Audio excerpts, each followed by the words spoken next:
It's too cold outside, what shadowy hints of my easy-to-miss social life is dying, and I also want to argue about how pop culture characters fit into alignment charts, so it's time to make like a bunch of famous voice actors and Dungeons & Dragons. Odds are plenty of you dorkbags have heard of the hobby, but have as little understanding about how it works as anyone over 60 has about being content with living as a single childless adult who doesn't care about where they live so long as it's a roof over their head and the neighbors don't shout out racial slurs. Unless it's at half-elves, the filthy, knife-eared mongrel mutts. So print out some character sheets, go shopping for some loaded dice, pack some expired snacks, call up all those friends you can only tolerate, and put on your favorite wizarding hat. It's time to do some motherfucking role-playing. Welcome to A Crap Guide to D&D.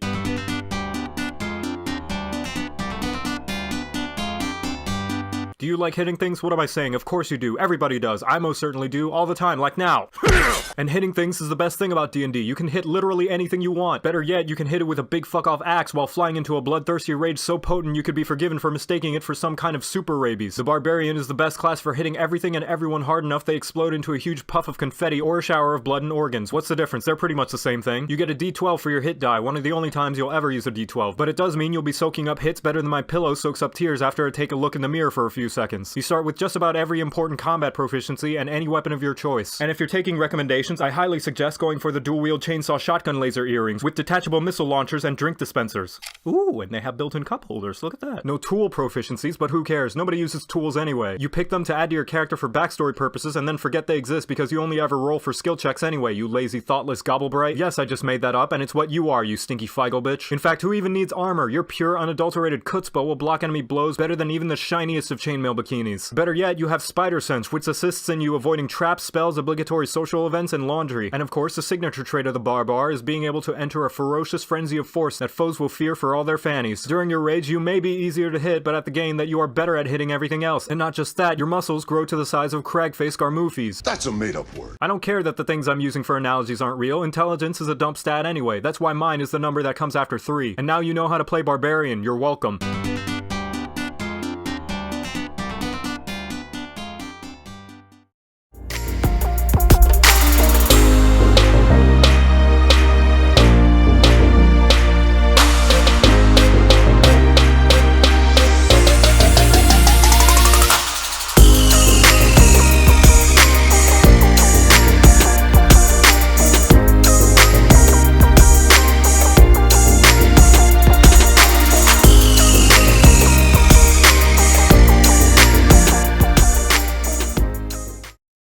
Frail spellcasters? Whack. Close quarters combatants? Whack. Immobile tanks? Whack. Me? I'm tight as fuck. First time playing D&D, I realized I'm too cool for any sort of specialized role. But that was only because I hadn't figured out that there's only one way to play it right. With a sword in one hand and a harp in the other, shouting my greatness from the rooftops, laying bitches and slaying witches. Or is it laying witches and slaying bitches? I can't quite remember. I was too busy giving the tavern owner a reason to stay in business. Welcome to A Crap Guide to D&D.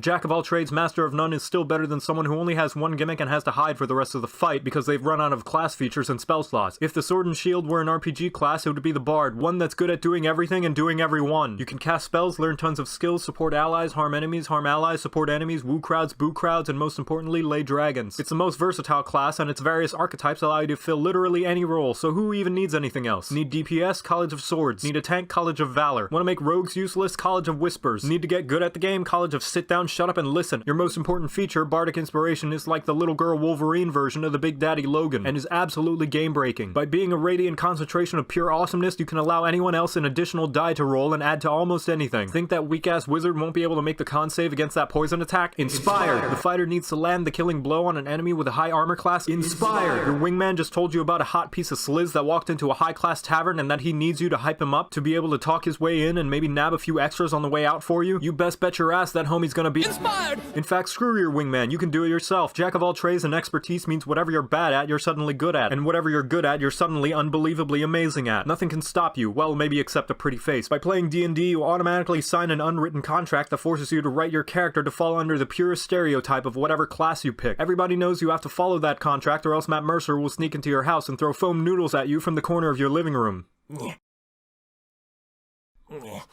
All wizards are smartass eggheads, all rogues are kleptomaniacs, and all bards are lust-compelled sex deviants. It's just the rules, I don't make them. And of course, the main gimmick of the bard is that it's artistically expressive in some way. People usually think this means musician. That's because their brain are like this, while my brain are like this. They can sing, dance, paint, prance, make a pretty dirt drawing with a lance. Plenty of ways to further enhance the battlefield if given the right chance. Now you know how to play bard, you're welcome.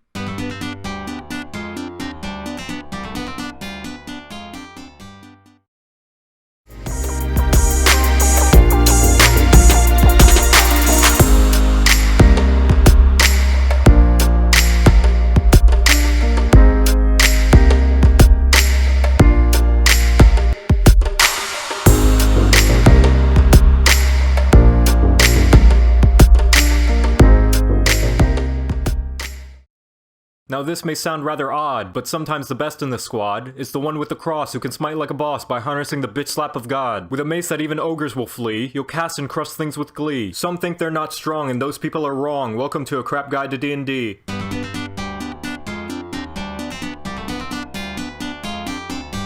The support is someone everyone wants on their team, but nobody wants to be. Lucky for you, the cleric is like a support that decided to buy a taser after being too fed up with being told to heal the barbarian who ran into a 1v20 encounter. Clerics are the religious fandoms in the D&D world that are so crazy into their deities that they've turned their fangirling power into something that can actually pack a punch, having the same armor proficiencies as a fighter and the self-sustaining capabilities of a paladin that's been juicing with unicorn hooves and dragonborn acid. They have so many teeth-grindingly infuriating spells at their disposal on top of all that dungeon masters all over the world universally agree to ban clerics from the game so as to not make encounters absolute nightmares to give proper challenge without throwing approximately 20 black dragons at one cleric alone to keep it balanced. Spells like Flash Gordon, Buddy Cop Weapon, and Does My Hand Smell Bad to You are so stupidly strong at such a low level it's easy to forget why so many uncultured swine consider the cleric a designated healer. Anyone who does has either never played the class or considered the sword and shield a viable weapon in Monster Hunter.